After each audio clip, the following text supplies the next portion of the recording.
What would you do if the person you trusted most betrayed you in ways you could never imagine? Picture this. You wake up one day, walk into your living room, and life feels just as ordinary as the day before. But then, while going about your daily routine, you stumble onto something that turns your world upside down. That something? A piece of paper welcoming strangers into your home because it's no longer yours. This isn't just any house.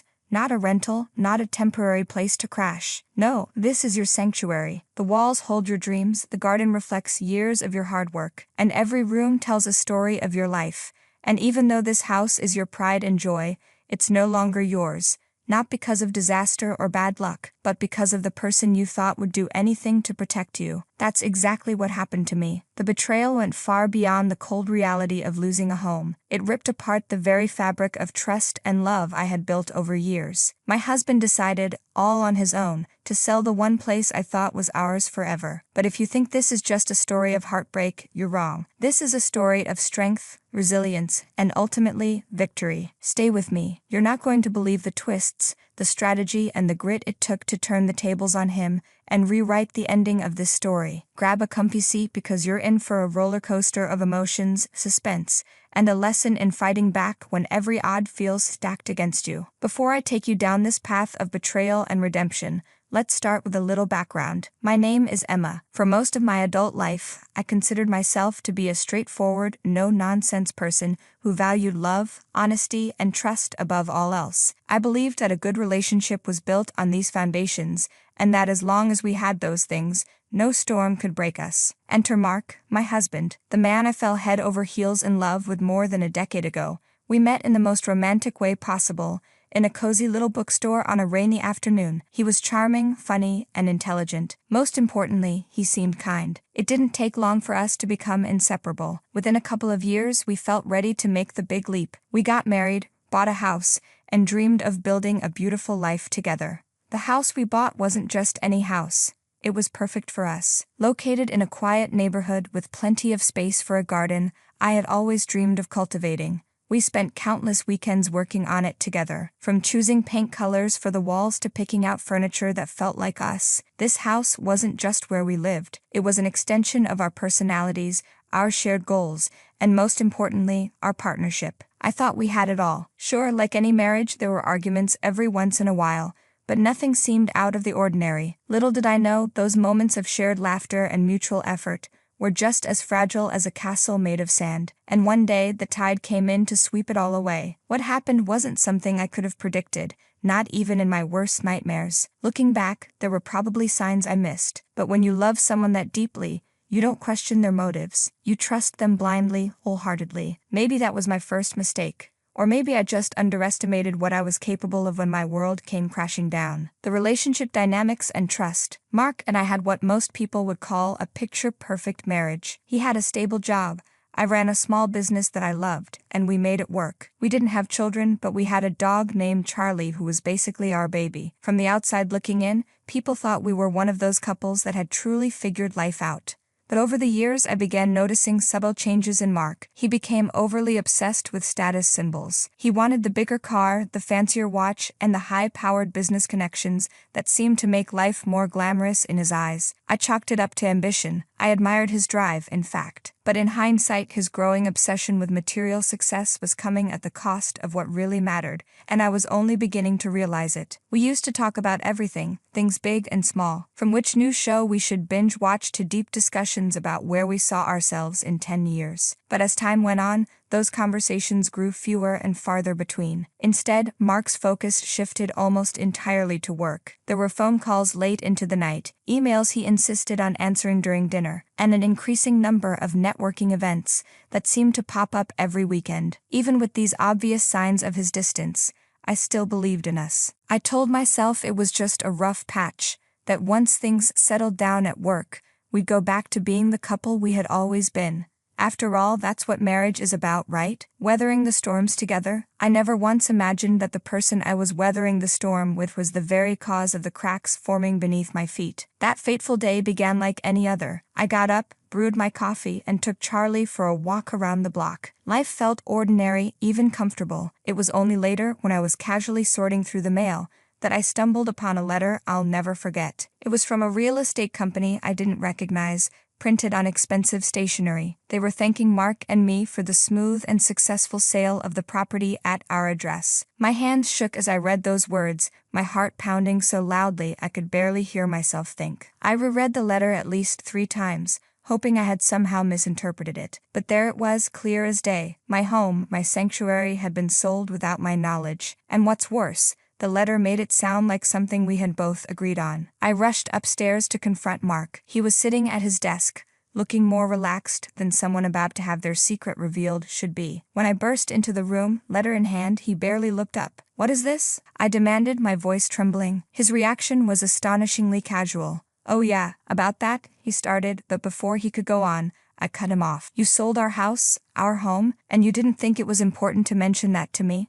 He tried to explain, saying something about how the house was becoming a financial burden, how this decision was in our best interest. But his words were just white noise to me. I couldn't believe what I was hearing. The moments that followed were a blur of anger, heartbreak, and overwhelming disbelief. The house wasn't just property. It was where I envisioned growing old, where I felt the safest, where my entire idea of love and partnership lived. And this man, the one I had vowed to love forever, had taken it all away with the stroke of a pen. But if he thought this was the end of the story, he had another thing coming. After Mark revealed his so-called reasoning behind selling our house, I couldn't process what I was hearing. Every word coming out of his mouth felt like it was drenched in lies or, worse, selfishness disguised as logic. He talked about financial burdens and how freeing ourselves from the responsibility of a mortgage would set us up for a better future. While he rambled on about spreadsheets and deals, I stood there paralyzed, clutching the letter of betrayal. Inside, a storm was brewing. My mind raced between disbelief, fury, and deep, soul-crushing heartbreak. This house wasn't just bricks and walls.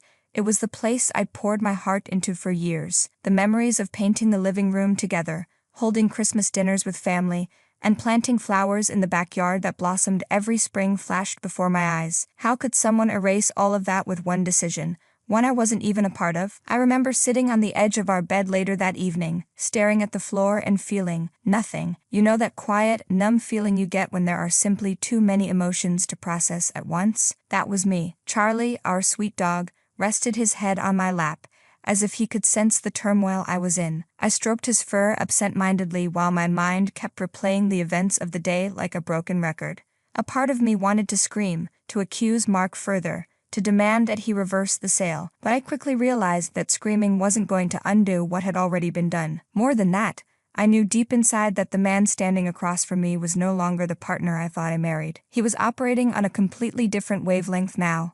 Any hope that I could reason with him evaporated as I watched him scroll through his phone that night like nothing major had happened. And that's what made it worse. His nonchalance, his casual shrug at my pain, showed me just how far apart we had grown. While I mourned the loss of our shared dreams, he was already moving on to whatever he deemed better opportunities. The betrayal wasn't just the sale of the house.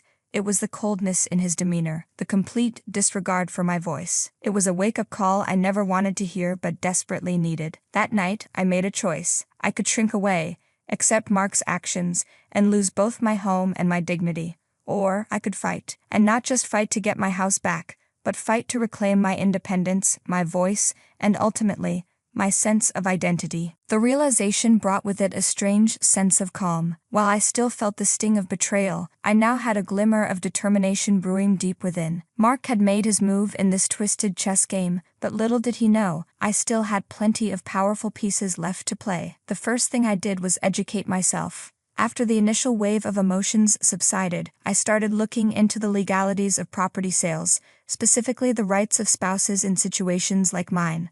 Late into the night, I pored over articles, forums, and case studies. What I found was both frustrating and empowering. Legally, Mark had every right to sell the house, as his name was also on the deed. However, his decision to do so without consulting me could potentially be challenged under certain circumstances. This small sliver of hope ignited something within me. It wasn't just about the house anymore. It was about standing my ground and refusing to be steamrolled by someone I had once trusted with my whole heart. My first course of action was to build a support system. I confided in my best friend Laura, who had always been in my corner. The moment I told her what happened, she pulled me into a tight hug, her eyes filled with disbelief and anger on my behalf. "You're not going through this alone," she said firmly. and she meant it. Together, we devised a plan. Step 1 was documentation. I started gathering every shred of evidence I could find related to the sale. Emails, text messages, financial statements. I left no stone unturned. Every document I collected felt like a small piece of armor added to my battle gear. Step 2 was legal counsel. With Laura's help, I found a lawyer who specialized in marital disputes and property issues. During our consultation, the lawyer listened intently as I laid out the entire story. She nodded thoughtfully before saying, "We might have a case here. It won't be easy, but there's a way to push back." Those words were all I needed to hear. While the legal wheels were set in motion, I also reached out to the real estate agent who had handled the sale. At first, they were hesitant to speak with me, citing confidentiality agreements. But after I pressed them with the emotional weight of my situation and hinted at potential legal repercussions, they relented. They told me everything they knew about the transaction, including the names of the buyers and the timeline of events. With this information in hand, I moved on to the next phase of my plan. I decided to contact the buyers directly. It was a bold move, one my lawyer wasn't entirely sure about, but I felt it was necessary. I wanted them to see me, not just as a name on paper,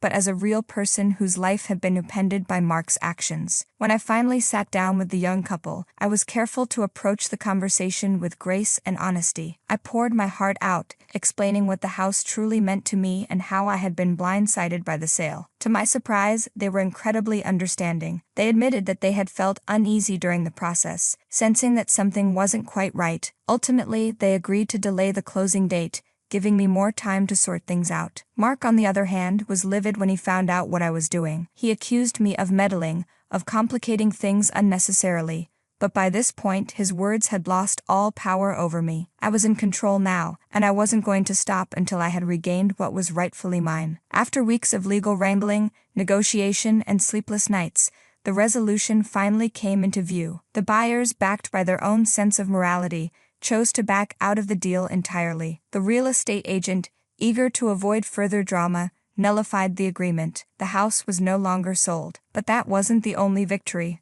Along the way, I had also made another life-altering decision.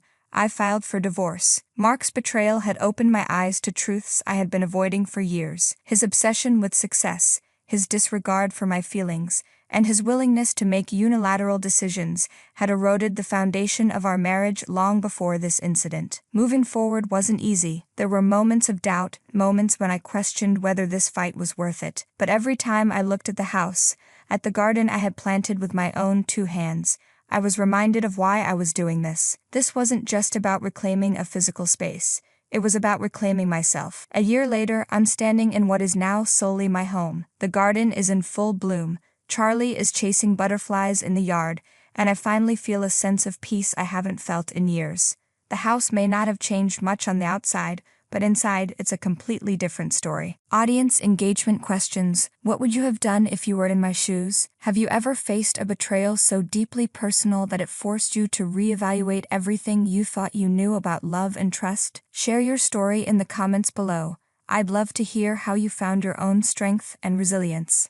If there's one thing this experience has taught me, it's the importance of advocating for yourself. People will try to take what's yours, whether it's a dream, a home, or your sense of self-worth. But no one can take away your determination, your resilience, or your ability to turn pain into power. Trust is sacred, but when it's broken, it doesn't have to spell the end. Sometimes it's the beginning of a new chapter, one even better than the last. Thank you for letting me share my story. If you found it inspiring or relatable, don't forget to like, comment, and subscribe. Life isn't easy, but it's the struggles that shape us into who we're meant to be. Until next time, remember to stand tall, fight for what you believe in, and never underestimate the power of your own strength. See you in the next video.